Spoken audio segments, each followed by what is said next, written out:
চলে গেলাম funny video বানানোর জন্য। তো গাইস, আগামী কালকে সবার সাথে কথা হয়েছে যে আজকে একটি ফানি ভিডিও বানাবে, আর এই ভিডিওটাও বানানো হবে মিঠাপুর বাজারের ভেতরে দশানি সাহেব বাড়ির ওই জায়গা। আমি বাড়ি থেকে আসার পর এখানে দেখতে পাই সাকিব আর আসিফ দাঁড়িয়ে আছে। শ্রাবণ এখনো আসেনি। শ্রাবণকে ফোন দিয়ে জিজ্ঞাসা করার পর ও বলতেছে যে ও হবিগঞ্জের থেকে আমাদের ছোট আর একটা ভাই আছে, ওকে আনতে গেছে। আর আমিও বললাম যে ওকে নিয়ে তাড়াতাড়ি চলে আস। যাই হোক, অবশেষে ওরা চলে আসলো এবং আমরা চলে গেলাম যেখানে বসে ভিডিও বানাবো সেই জায়গায়। এবং যাওয়ার পর শ্রাবণ বলতেছে যে একটা ভিডিও অন কর, ব্লগের জন্য একটা ভয়েস দেবো। তো কি ভয়েস দেয় তা আপনারা নিজের কানেই শুনুন। হ্যালো গাইস, আসসালামু আলাইকুম, welcome back to another and my new video. So বরাবর মতো আমরা নতুন একটা বরাবর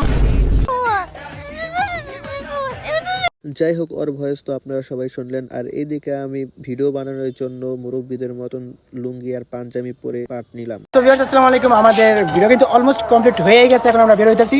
সো দেখা হইতাছে নতুন কোনো একটা ভিডিওতে। ততদিন ভালো থাকবেন, সুস্থ থাকবেন। আসসালামু আলাইকুম, প্যারা নাই, চিল।